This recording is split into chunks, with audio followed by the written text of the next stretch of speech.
Good morning students. NC children academy के online classes में आपका स्वागत है।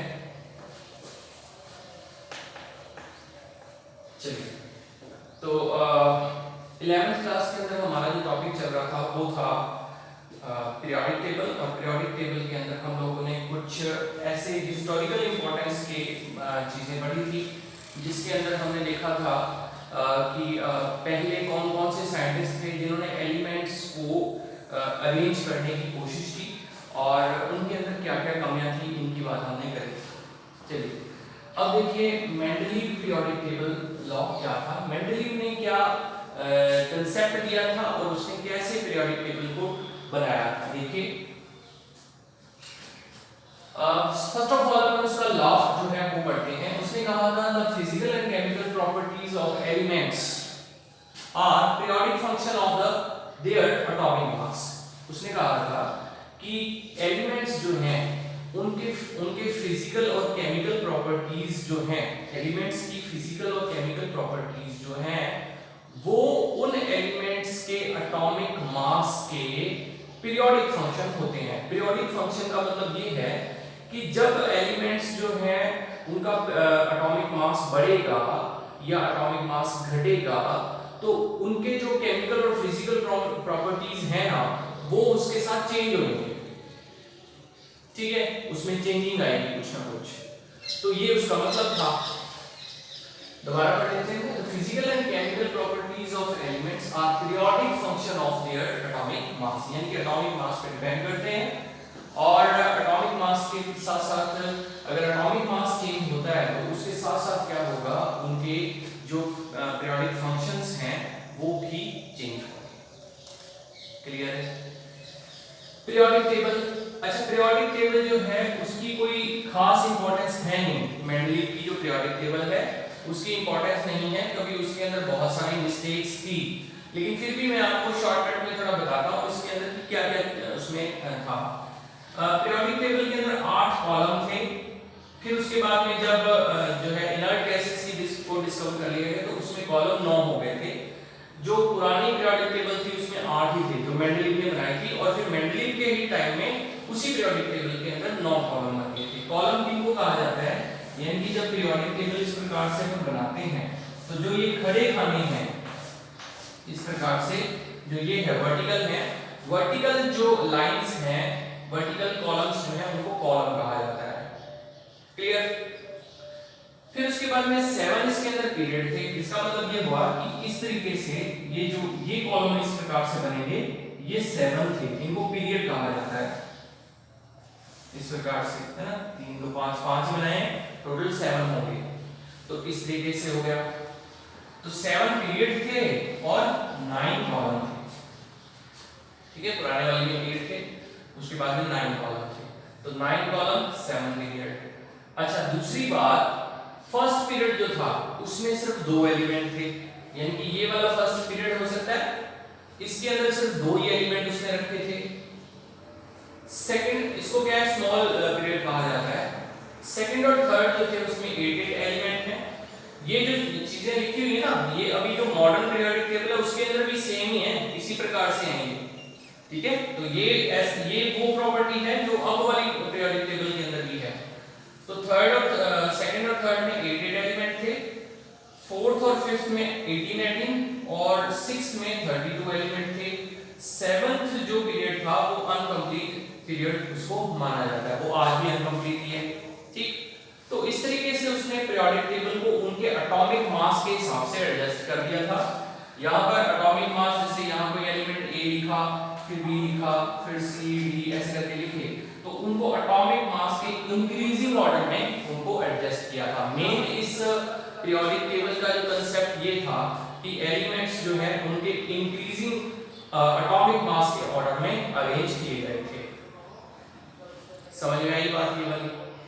चलिए, तो ये तो था पीरियोडिक टेबल के बारे में मेंडलीव का क्या कांसेप्ट था। अब इस पे अपने को क्वेश्चन आने की जो पॉसिबिलिटी है वो बहुत ही कम है। ठीक है, क्योंकि ये कांसेप्ट जो थे बाद में चेंज हो गए, मतलब ये सारी चीजें चेंज हो गई थी, इनमें से कुछ कोई रखा गया था, तो इसलिए ये जो है इनको इंपॉर्टेंस नहीं दी जाती इतनी, ठीक है। इंपॉर्टेंस फिर किस चीज को दी जाती है, तो अपने से लिमिटेशंस पूछी जाती हैं, limitations of Mendeleev's periodic table. Limitations पे क्वेश्चन पूछा जाता है कि मेंडलीव की पीरियोडिक टेबल के अंदर ऐसी क्या कमियां थी, क्या लिमिटेशंस थी जिनकी वजह से फिर मॉडर्न पीरियोडिक टेबल को बनाना पड़ा। तो कमियां आपने से पूछी जाती हैं एग्जाम में, तो कमियां आपने को पता होनी चाहिए। तो देखो सबसे पहली कमी कौन सी थी, ठीक है। सबसे पहली कमी ये थी कि पहला काम मेंडलीव ने क्या कहा था, उसने कहा था कि मैं एटॉमिक मास के इंक्रीजिंग ऑर्डर में इनको अरेंज कर दूंगा एलिमेंट्स को। तो इंक्रीजिंग ऑर्डर में उसने अरेंज किया। उसने खुद ने क्या करा कि उस कंसेप्ट को तोड़ दिया और जो एलिमेंट थे, कुछ एलिमेंट ऐसे हैं जिनको डिक्रीजिंग ऑर्डर में एडजस्ट किया हुआ है, ठीक है। तो इसमें पहली लिमिटेशन क्या थी, अरेंज डिक्रीजिंग ऑर्डर,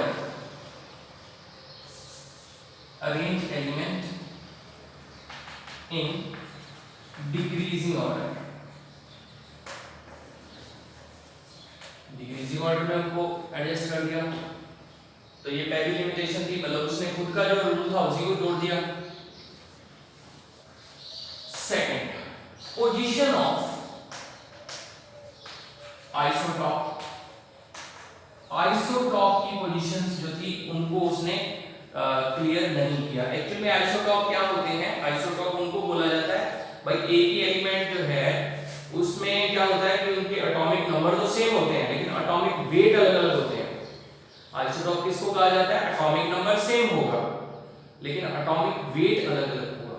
और जब वेट अलग अलग होगा, यानी एक का कम दूसरे का ज्यादा दूसरे का ज्यादा ऐसे होगा, तो फिर उनको अलग अलग कॉलम में रखेंगे पीरियोडिक टेबल के अंदर, क्योंकि वेट अलग अलग है तो अलग अलग कॉलम में रखेंगे। लेकिन मेंडलीव ने क्या किया, सभी आइसोटॉप्स जो थे उनको एक ही बॉक्स के अंदर रखा, एक ही कॉलम में रखा। तो ये उसने गड़बड़ कर दी। पोजीशन ऑफ आइसोटॉप्स जो था उसकी पोजीशन को उसने क्लियर नहीं किया। फिर उसके बाद में थर्ड जो है position of hydrogen, position of hydrogen, ठीक है। तो हाइड्रोजन की पोजीशन के बारे में भी उसने क्लियर नहीं रहा, क्योंकि हाइड्रोजन जो है इनको गैसेस के साथ रखा जाता है, लेकिन ये है मतलब है तो इसकी प्रॉपर्टी तो गैसेस है लेकिन इनको मेटल के साथ रखा जाता है। तो आज की जो मॉडर्न पीरियोडिक टेबल है उसमें भी हाइड्रोजन की पोजीशन जो है वो क्लियर नहीं है कि इसको कहां रखा जाए। पूरी पीरियोडिक टेबल के अंदर 3 जगह है जहां पर हाइड्रोजन को रखा जाता है, तो इसलिए हाइड्रोजन को पीरियोडिक टेबल का आवारा एलिमेंट भी कहा जाता है कि मतलब इसका घर नहीं है प्रॉपर कि इसको कहां रखा जाए। तो इसलिए हाइड्रोजन की पोजीशन जो थी मेंडलीव की पीरियोडिक टेबल में क्लियर नहीं थी कि उसको कहां रखा जाए।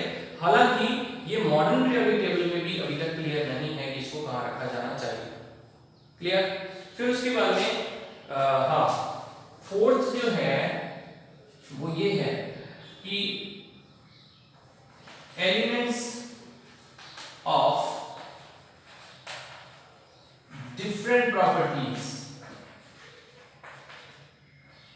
element of different properties are arranged in same column।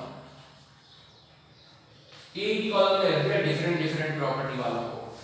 तो ऐसा कैसे हो सकता है, जब उनका एटॉमिक वेट जो है अलग अलग होगा तो प्रॉपर्टी डिफरेंट होगी, लेकिन उसने क्या करा, इस से डिफरेंट प्रॉपर्टी वालों को एक कॉलम के अंदर रख दिया।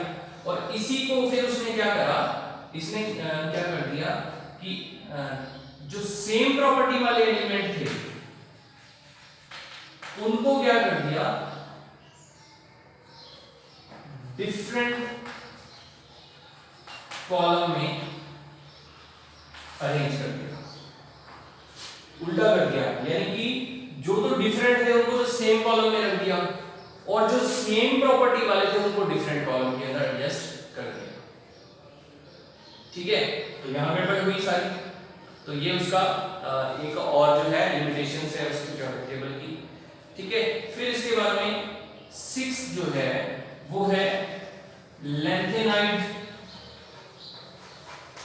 और एक्टिनाइड की जो पोजीशन है